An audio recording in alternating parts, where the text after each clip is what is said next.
क्या मानते हैं अभी जो एक बड़ा सख्त आदेश सीएम योगी ने दे दिया है, एक बड़ी चेतावनी दे दी है कि सड़क पर नमाज अदा नहीं होगी, अपने घरों में करें, मस्जिदों में करें, ईदगाहों में करें। अगर जनसंख्या ज़्यादा है, संख्या ज़्यादा है तो दो दो शिफ्ट में करें या फिर जनसंख्या कंट्रोल करें। नमाज पढ़ने से मना नहीं किया, यातायात या आम जनमानस को कोई समस्या ना हो इसका ध्यान रखने की बात की गई है। दूसरी बात ये नमाज पढ़ने की बात, तो नमाज पढ़ने की नमाज जो है वो कांवड़ साल में एक बार होता है, नमाज दिन में 5 बार होती है। बड़ा मंगल साल में मैक्सिमम 8 बार या 10 बार होता है, नमाज दिन में 5 बार होती है। अखिलेश यादव, राहुल गांधी, ममता बनर्जी, असदुद्दीन ओवैसी जो तथाकथित सेक्युलर हैं वो इस मामले में कूद करके उनको मुस्लिम वोट के तुष्टीकरण की राजनीति करनी है। कहेंगे रोड पर नमाज क्यों नहीं पढ़ सकते, इसमें क्या मनाही है। वोट बैंक की राजनीति, वोट बैंक के तुष्टीकरण की राजनीति के लिए किसी भी हद तक गिर जाएंगे और मुसलमानों को इस्तेमाल किया जाता है। मुसलमानों के लिए सही इंतजाम नहीं करते, इसलिए उनको रोड पर जो है वो कूड़े के किनारे और नाली के किनारे खड़े होकर के नमाज पढ़नी पड़ती है। आप उनको व्यवस्थित नहीं कर पाते, इसलिए वो परेशान होते हैं। नमस्कार, मैं दौलत शर्मा और आप देख रहे हैं प्यारा हिंदुस्तान। सड़क पर नहीं होगी नमाज, बड़ी सख्त चेतावनी उत्तर प्रदेश के मुख्यमंत्री योगी आदित्यनाथ ने दे दी है। अब उसके ऊपर तमाम प्रतिक्रिया आ रही हैं। उन्होंने सड़क यातायात जिस तरीके से प्रभावित होता है, तमाम इन सब चीज़ों से उनको लेकर ध्यान दिया। साथ ही साथ ये भी कहा गया कि अगर ये सब लोग आराम से मान जाते हैं, प्रशासन की बात मान जाते हैं तो ठीक है, नहीं तो दूसरा रास्ता अपनाया जाएगा। क्योंकि योगी सरकार जो जानी जाती है वो सुशासन और जीरो टॉलरेंस के नाते यहाँ पर जानी जाती है। उसको लेकर एक बड़ा बयान है जिससे राजनीतिक हलचल मची हुई है। उस तरफ सपा पार्टी के मुखिया अखिलेश यादव का कहना है कि ठीक है, अगर नमाज सड़कों पर नहीं होती है, मस्जिद में हो, लेकिन अगर जगह नहीं है बेचारों के पास तो सड़कों पर पढ़ने में क्या दिक्कत है। ये तमाम बयान है, इस पर जानेंगे। अमीर शमसी जी हमारे साथ हैं, उनकी राय क्या है, क्या मानते हैं अभी जो एक बड़ा सख्त आदेश सीएम योगी ने दे दिया है, एक बड़ी चेतावनी दे दी है कि सड़क पर नमाज अदा नहीं होगी, अपने घरों में करें, मस्जिदों में करें, ईदगाहों में करें। अगर जनसंख्या ज़्यादा है, संख्या ज़्यादा है तो दो दो शिफ्ट में करें या फिर जनसंख्या कंट्रोल करें। देखिए, सबसे पहली बात तो मैं बताना चाहता हूँ कि ये जो कहा जा रहा है, जिस तरह से एक परसेप्शन क्रिएट किया जा रहा है कि साहब नमाज पढ़ने से मना किया, नमाज पढ़ने से मना नहीं किया, यातायात या आम जनमानस को कोई समस्या ना हो इसका ध्यान रखने की बात की गई है। जो नमाज होती है, अब देखिए मैं सबसे पहले तो एक बात बता दूं, नमाज की तुलना अक्सर मैं देख रहा हूं, बहुत सारे तथाकथित सेक्युलर हैं, कुछ दल हैं, कुछ सो कॉल्ड स्कॉलर्स हैं जो कि लगातार इस बात को कह रहे हैं साहब वो कांवड़ हो सकता है, नमाज नहीं हो सकती, साहब जो है वो भंडारा हो सकता है, नमाज नहीं हो सकती। देखिए, भंडारा और नमाज, कांवड़ और नमाज एक अलग चीज़ है। कांवड़ में लोग खड़े नहीं रहते, एक जगह पे रुकते नहीं हैं, रोड को ब्लॉक नहीं करते हैं, चलते रहते हैं। ठीक उसी तरह जिस तरह से अन्य मुस्लिम समाज के कार्यक्रमों में, चाहे वो 12 वफ़ात का प्रोग्राम हो, चाहे वो मुहर्रम का प्रोग्राम हो या अन्य प्रोग्राम हो, उसमें जुलूस निकलते हैं, निकलते रहते हैं। उसके लिए पुलिस जो है अपने अकॉर्डिंगली डाइवर्जन करती है, किसी आम जनता को परेशानी ना हो। और बहुत अच्छे अच्छे कदम भी मुस्लिम समाज के द्वारा उठाए गए कि उसने यहाँ पर शिया समुदाय ने लखनऊ में अपने जुलूस का रास्ता चेंज कर लिया था क्योंकि मेडिकल इमरजेंसीज आ रही थी। तो इस तरह के भी बहुत सारी एग्जाम्पल्स मुस्लिम समाज की तरफ से पेश किए गए। दूसरी बात ये नमाज पढ़ने की बात, तो नमाज पढ़ने की नमाज जो है वो कांवड़ साल में एक बार होता है, नमाज दिन में 5 बार होती है। बड़ा मंगल साल में मैक्सिमम 8 बार या 10 बार होता है, नमाज दिन में 5 बार होती है। अब बहुत सारे लोग ये कहते हैं कि साहब ऐसा है कि वो ईद की और बकरीद की नमाज में जो है केवल भीड़ होती है, तो खाली ईद की और बकरीद की नमाज मुसलमान पढ़ता है। मुसलमान तो दिन में 5 बार नमाज पढ़ता है। शरा ये कहती है कि जो हाकिम का हुक्म है उसको मानना वाजिब है। हाकिम यानी गवर्नमेंट, गवर्नमेंट ने कहा है कि आपको जो है वो रोड पर नमाज नहीं पढ़नी है, रोड पर और दूसरी चीज़ ये कि देखिए, रोड पर नमाज पढ़ना अभी कोई ज़िद का विषय नहीं है। नमाज जो है वो आपको इस तरह से पढ़ना है कि किसी को समस्या ना हो। आपकी नमाज से यदि किसी को परेशानी है तो आप पर वाजिब है कि आप अपनी चीज़ों को ठीक कीजिए। अखिलेश यादव, राहुल गांधी, ममता बनर्जी, असदुद्दीन ओवैसी जो तथाकथित सेक्युलर हैं वो इस मामले में कूद करके उनको मुस्लिम वोट के तुष्टीकरण की राजनीति करनी है। वो कहेंगे साहब फिर गंगा घाट में जो है नदी में इफ्तार क्यों नहीं कर सकते, इससे क्या मनाही है, वो कहेंगे रोड पर नमाज क्यों नहीं पढ़ सकते, इसमें क्या मनाही है। उनको इस बात से फ़र्क नहीं पड़ता कि कहाँ पर समस्या क्रिएट हो रही है, उनको सिर्फ इस बात से परेशानी है कि किसी तरह से हम अपने वोट बैंक को सजो लें, अपने वोट बैंक की चिंता कर लें। वोट बैंक की राजनीति, वोट बैंक के तुष्टीकरण की राजनीति के लिए किसी भी हद तक गिर जाएंगे और मुसलमानों को इस्तेमाल किया जाता है। इस्लाम में कहीं नहीं लिखा कि आप ज़िद से कोई चीज़ करें। अगर सरकार मना कर रही है, हुकूमत ने मना किया है, तो ये फिर आप पर है कि अब आप वहाँ नहीं पढ़ सकते। जिस चीज़ को हुकूमत मना कर दे उसको मानना आप पर जो है वो शरा का हुक्म है कि मुसलमान को उसको मानना है। जो कानून है, देश का जो आइन है, देश का जो संविधान है, उसको मानना होगा। दूसरी बात ये कि अगर हमने नमाज पढ़ी, ईद की नमाज का जो कार्यक्रम होता है वो मिनिमम आप मान के चलो 1 घंटे से ज़्यादा का होता है। खुतबा भी होता है, नमाज भी होती है, 1.5 घंटे का भी प्रोग्राम होता है। और जब उसमें बहुत सारी भीड़ जमा हो जाती है, ऐसा तो है नहीं कि साहब आप फलाना जगह पे ही जा कर के नमाज़ पढ़ेंगे तभी नमाज कबूल होगी।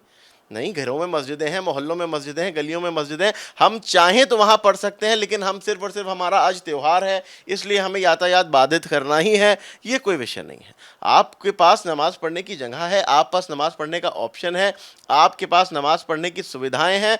और जो रोड पर नमाज़ पढ़ते हैं वो मुसलमान नहीं पढ़ते, वो जो ईदगाहों का प्रशासन होता है, जो ईदगाहों के मुतवल्ली और ईदगाहों के जो मुंतज़मीन होते हैं, ये उनकी गलती होती है क्योंकि वो सही व्यवस्था नहीं करते, मुसलमानों के लिए सही इंतज़ाम नहीं करते। इसलिए उनको रोड पर जो है वो कूड़े के किनारे और नाली के किनारे खड़े होकर के नमाज़ पढ़नी पड़ती है। आप उनको व्यवस्थित नहीं कर पाते इसलिए वो परेशान होते हैं। अगर आप उनको व्यवस्थित करिएगा तो मुसलमानों के पास इतनी जगहें हैं ईदगाहों में, मस्जिदों में, दरगाहों में, इमाम बाड़ों में कि आराम से नमाज़ पढ़ी जा सकती है। एक बात और कहना चाहता हूँ आपके इस चैनल के माध्यम से, बहुत जिम्मेदारी से इस बात को कहना चाहता हूँ, पूरे भारत में दावे के साथ इस बात को मैं कहता हूँ, पूरे भारत में कहीं पर भी आपको शिया समाज के लोग सड़क पर नमाज़ पढ़ते नहीं दिखाई देंगे।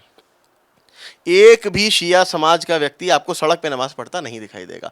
उसका कारण है, कारण ये है कि शिया समाज जो है वो व्यवस्थित तरीके से अपनी इमाम बारगाहों में, अपने इमाम बाड़ों में, अपने दरगाहों में, मस्जिदों में, अपनी जो वक्फ की ज़मीनें हैं उनमें व्यवस्थित होकर के नमाज़ पढ़ता है। और बहुत जगहें हैं, आप खुद ही कहते हैं, अभी आपने वक्फ बिल के नाम पे देखा ना, कहा कि साहब वो 9 लाख, 9.5 लाख संपत्तियाँ वक्फ की हैं, 9 लाख, 9.5 लाख संपत्तियाँ वक्फ की हैं, तो फिर हमें नमाज सड़क पे क्यों पढ़नी है? जब हमारे पास वक्फ की संपत्तियां हैं। वक्फ की संपत्ति क्या संपत्ति है? आप बोलेंगे वो साहब अल्लाह की संपत्ति है, अल्लाह के लिए है, मुसलमानों के लिए है, तो मुसलमान उस पर नमाज भी नहीं पढ़ सकते।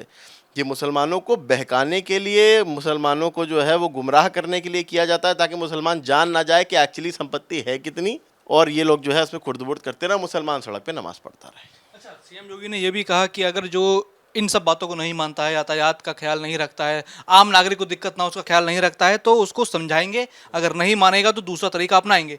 अब इसके ऊपर ये कहा जा रहा है कि संविधान की सीट पर बैठे हैं योगी आदित्यनाथ और मुसलमानों को धमकी दे रहे हैं। तो देखिए दूसरा तरीका क्या होता है, हमारे घर पे कोई डिस्प्यूट है, हमने अपने भाई से, हमारा डिस्प्यूट चल रहा है, हमने उससे जाकर के कहा कि साहब ऐसा है कि तुम हमारा जो है वो ये मकान का ये हिस्सा निकल रहा है, हमको दे दो, अन्यथा हम दूसरा तरीका अपनाएंगे। तो दूसरा तरीका क्या होगा? दूसरा तरीका है लीगल तरीका, कानूनी तरीका, कानून के जरिए। कोई भी संवैधानिक पद पर बैठा हुआ व्यक्ति यदि किसी दूसरे तरीके की बात करेगा तो अंडरस्टूड है कि वो लीगल एक्शंस की बात कर रहा है, लीगल कार्रवाई की बात कर रहा है। समाजवादी पार्टी की विचारधारा क्या है? उनके दिमाग में यही होता है कि साहब मानोगे तो ठीक है, अन्यथा गुंडागर्दी करेंगे। बंगाल में आपने देखा, या आप हमको वोट दोगे टीएमसी को तो ठीक है, वरना तुम्हें मारेंगे। टीएमसी अगर जीत गई तो जीत गई, हार गई तो तुम्हारी जो है वो हम खबरें खोद देंगे। इस तरह की विचारधारा रखते हैं, तो इनके लिए के लिए दूसरा तरीका यही होता होगा।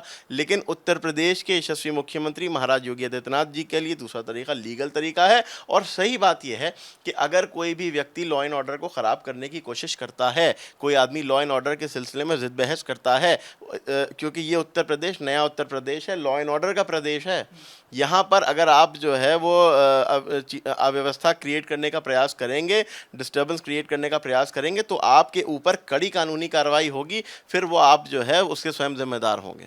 तो अखिलेश यादव आ चुके हैं, मुसलमान जो है उनके समर्थन में, कि अगर भाई जगह नहीं है तो बेचारे सड़क पे पढ़ लेंगे, क्या दिक्कत हो गई? मैं कह रहा हूँ कहाँ जगह नहीं है, कहाँ पर जगह नहीं है? लखनऊ की ईदगाह में अखिलेश यादव जाकर के ईद की नमाज में ऐसे ऐसे हाथ हिला करके आते हैं, आधी से ज़्यादा अव्यवस्था तो उनकी वजह से क्रिएट होती है, क्योंकि अखिलेश यादव को जाकर के मुसलमानों को अपना चेहरा दिखाना है तो आधे से ज़्यादा तो रूट उनके लिए ब्लॉक होता है, तो मुसलमान कहाँ जाएगा?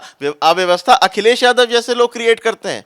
ईदगाह में जगह की कमी नहीं है, आप जाइए जाकर के देख करके आइए, ईदगाह में कितनी जगह है नमाज पढ़ने की। आप जाइए जाकर के देख के आइए, जहाँ जहाँ नमाजें होती हैं कितनी अव्यवस्था करते हैं वहाँ के लोग, क्योंकि उनके पास व्यवस्था का ना तो उनको शऊर है ना उनको व्यवस्था करनी है। उनको सिर्फ और सिर्फ ये दिखाना है कि साहब हमारी यहाँ नमाज हुई तो भीड़ इतनी थी कि मस्जिद से शुरू हुई तो 1.5 किलोमीटर आगे तक भीड़ रही, जबकि वो सारे लोग व्यवस्थित होकर के अंदर आ जाएंगे। फिर मैं एक बात कहूँगा, मैं शिया सुन्नी तफरीके की बात नहीं कर रहा हूँ। शिया नमाजों में हमेशा आपको ये देखने के लिए मिलेगा कि वहाँ पर क्लियर बात कही जाती है, क्लियर बता दिया जाता है कि साहब यहाँ पर है, यहाँ से यहाँ तक जो है वो आप नमाज जमात के साथ पढ़ सकते हैं। इसके अलावा अगर आपको नमाज पढ़नी है तो फिर आप जमात का हिस्सा नहीं बन सकते, क्योंकि कोई डिस्टर्बेंस नहीं होना चाहिए किसी प्रकार का। वहाँ पर हर एक चीज़ तय है, इतना डेप्थ होना चाहिए, इतनी हाइट होनी चाहिए, सब तय है वहाँ पर, एक एक चीज़ डिस्क्राइब्ड है। ये चीज़ें, ये रूल, ये रेगुलेशन मुसलमानों को अगर आप नहीं बताओगे तो फिर वो क्या करेगा, जब वो अंदर नहीं पहुंच पाएगा तो जहाँ जगह मिलेगी वहाँ पढ़ना शुरू कर देगा। लेकिन ये तरीका नहीं है। आप मुसलमानों को व्यवस्थित नहीं कर पाते, इसलिए वो बेचारे सड़क पे नमाज़ पढ़ते हैं, वरना उनको सड़क पे नमाज़ पढ़ने की कोई आवश्यकता नहीं है। जो वहाँ के मुंतज़मीन हैं वो व्यवस्थित नहीं कर पाते, जो वहाँ के मुतवल्ली हैं, जो ईदगाह के ज़िम्मेदार हैं, जो वहाँ के मौलवी हैं, वहाँ के इमाम हैं, वो व्यवस्थित नहीं कर पाते हैं, इसलिए बेचारा मुसलमान सड़क पे नमाज़ पढ़ता है। वरना जगह की कोई कमी नहीं है। अखिलेश यादव जी जो है वो बिल्कुल गुमराह ना करें यहाँ पर भारतवासियों को, प्रदेशवासियों को। जगह की कहीं कोई कमी नहीं है। वहाँ के ईदगाह के इंतज़ामिया की गैर जिम्मेदारियों का खामियाजा भुगतते हैं मुसलमान, जो उनको सड़क पे खड़ा होना पड़ता है। सड़क पे खड़ा होकर के नमाज़ पढ़ने की उनको कोई ज़रूरत नहीं पड़े, क्योंकि इतनी जगह मौजूद है। 9.5 लाख संपत्तियाँ वक्फ़ की हैं। उत्तर प्रदेश में 1,75,000 संपत्तियाँ वक्फ़ की हैं। मुसलमान को कोई ज़रूरत नहीं सड़क पे नमाज़ पढ़ने की, मुसलमान के पास बहुत जगह है। मुसलमान के जो लीडर हैं, जो उनके इमाम हैं, वो व्यवस्थित नहीं कर पाते। इसको क्या दिखा रहे हैं जो सपोर्ट अखिलेश यादव ने तुरंत मुस्लिम जो समाज है उसको कर दिया है कि अगर सड़क पे पढ़ लेंगे तो क्या दिक्कत है। मान रहे हैं कि एक जो मुस्लिम समाज है उसको कहीं ना कहीं जब वो ऐसे जाएंगे, यातायात बाधित होगा, कार्रवाई तो होगी ही, क्योंकि योगी सरकार का शासन है, तो कहीं ना कहीं एक लड़ाई लगवाना चाह रहे हैं। उनका मकसद ये है, देखिए उनका सिर्फ और सिर्फ मकसद ये डिस्टर्बेंस क्रिएट हो। ये वही दल हैं, अखिलेश यादव जी ने अपनी बिटिया को यहाँ घंटा घर के धरने पे भेज दिया था महिलाओं को बहकाने के लिए कि अगर आवाज़ नहीं उठाओगी तो तुम सबकी नागरिकता चली जाएगी। मुसलमान जानता है कि कितनों की नागरिकता चली गई। तो मुसलमान को बहकाने के लिए ये कोई कसर नहीं छोड़ेंगे, इसलिए क्योंकि अगर मुसलमान पर जो है वो इस तरह से वो बेसिर पैर के जो है वो बोताहन नहीं लगाएंगे अखिलेश यादव, तो कैसे फिर मुसलमान इनको अपना नेता मानेगा। वो बेचारा मुसलमान जो है वो भेड़ की तरह हाका करके उसको जो है ये अपनी प्रजा बना लेते हैं, खुद उसके राजा बन जाते हैं। अखिलेश यादव, वो अखिलेश यादव जो खुद अपने धर्म के प्रति कह चुके कि मैं पूजा नहीं करता, वो आप नमाज की लड़ाई लड़ रहे हैं। देखिए, नमाज की तुलना आप किसी अन्य धार्मिक कार्यक्रम से नहीं कर सकते। टू बी वेरी फ्रैंक मैं बता दूं, कोई भी, चाहे हिंदू का हो, चाहे मुसलमान का हो, चाहे सिख का हो, चाहे ईसाई का हो, किसी भी कार्यक्रम की से तुलना इसलिए नहीं कर सकती क्योंकि नमाज पूजा दिन में 2 बार है, नमाज दिन में 5 बार है। ये 2 मुख्य काम जो भारत में है, पूजा मंदिर में लोग करते हैं, अपने घरों में लोग करते हैं। इसी तरह से नमाज जो है लोग अपने घरों में पढ़ते हैं, मस्जिदों में पढ़ते हैं। मुसलमान को केवल ईद की या बकरीद की नमाज़ पढ़ने का हुक्म नहीं है, या केवल जुम्मे की नमाज़ पढ़ने का हुक्म नहीं है। मुसलमान केवल जुम्मे की नमाज़ पढ़ के खुद को मुसलमान मान लेगा? नमाज दिन में 5 बार पढ़नी होती है। और दूसरी बात ये कि आप बोल रहे हो कि साहब सड़क पर जो है वो नमाज केवल ईद की नमाज़ होती है। इस बात की जो है वो, अगर आज आप जो है सड़क पर ईद की नमाज़ होने देगा तो कल जो है वो सारा मुसलमान कहेगा नहीं साहब हम नमाज दिन की 5 वक्त की पढ़ेंगे, और दिन की 5 वक्त की नमाज में उतनी ही भीड़ होनी है। सड़कों पर नमाज होगी तो दिन में 5 बार रोड ब्लॉक होगी, दिन में 5 बार यातायात ख़त्म होगी। तो किसी भी समस्या का इलाज समय रहते करना चाहिए। उन नमाजियों के लिए व्यवस्था वहाँ करना, वहाँ की मुतवल्लियों की, वहाँ के वक्फ बोर्ड के ज़िम्मेदारों की, वहाँ की वक्फ संपत्ति जो उसके जो इमाम होंगे या उन लोगों की जो उनका अपना प्रशासन होता है, उसकी ज़िम्मेदारी होती है कि उसका इंतज़ाम करे ताकि मुसलमानों को किसी भी प्रकार की समस्या ना हो, वो अपनी नमाज ठीक से अदा कर सकें। वो बेचारे सड़क पर होते ही इसीलिए हैं क्योंकि आधे से ज़्यादा रास्ता तो अखिलेश यादव जैसे नेता घेर लेते हैं। जाएंगे, जाकर के ऐसे मंच पर ऐसे ऐसे खड़े होकर के हाथ हिलाएंगे, दिखाएंगे मुसलमानों को कि देखो अब तुमने हमारी शक्ल देख ली, अब तुम्हारी ईद मुकम्मल हुई। तो ये नहीं होगा, ये नहीं हो सकता।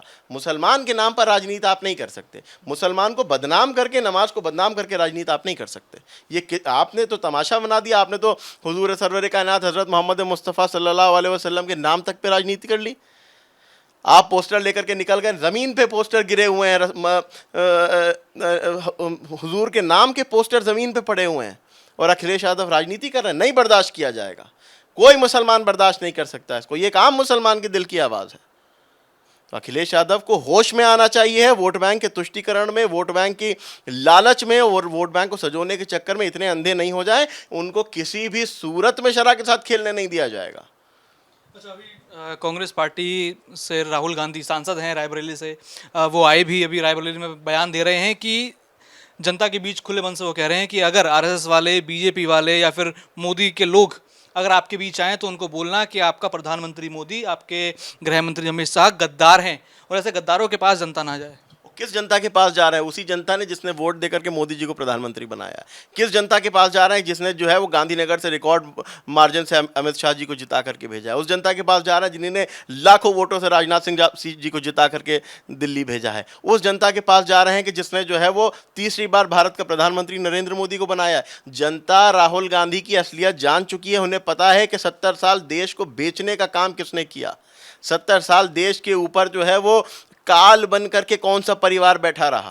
वो देखना, उस जनता जानती है कि किसने जो है वो एक जोक की तरह से भारत से, किस परिवार ने जोक की तरह से भारत माँ से चिपक करके उसका खून चूसने का काम किया है। तो भारत की जनता बाखूबी जानती है। भारत की जनता को संविधान की दोहाई न दीजिएगा, क्योंकि संविधान को जेब में लेकर के घूमने का काम कांग्रेस के द्वारा किया गया है। ये वही कांग्रेस आज जो जेब में लेके घूमते हैं, वास्तव में जेब में लेके घूमे हैं।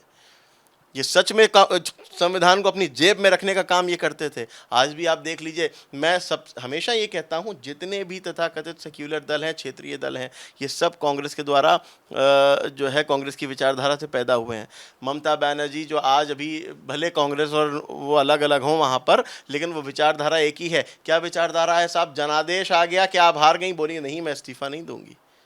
संविधान का मजाक आप जैसे नेता उड़ाते हैं, राहुल गांधी और इनकी तरह के तथाकथित सेक्युलर नेता। संविधान की दुहाई देना बंद कीजिए। संविधान की लड़ाई यदि कोई लड़ रहा है तो नरेंद्र मोदी लड़ रहे हैं। संविधान को और लोकतंत्र को बचा करके यदि कोई चल रहा है तो नरेंद्र मोदी चल रहे हैं। वरना आपका तो बस ये था कि आपका शाही परिवार देश की गद्दी पर बैठा रहे और भारतवासी जो है, जिस तरह से अंग्रेजों ने राज किया वैसे कांग्रेस और सोनिया गांधी का परिवार राज करता रहे। इस तरह की विचारधारा लेकर के आप चले थे। लेकिन जनता आपको जान चुकी है, पहचान चुकी है।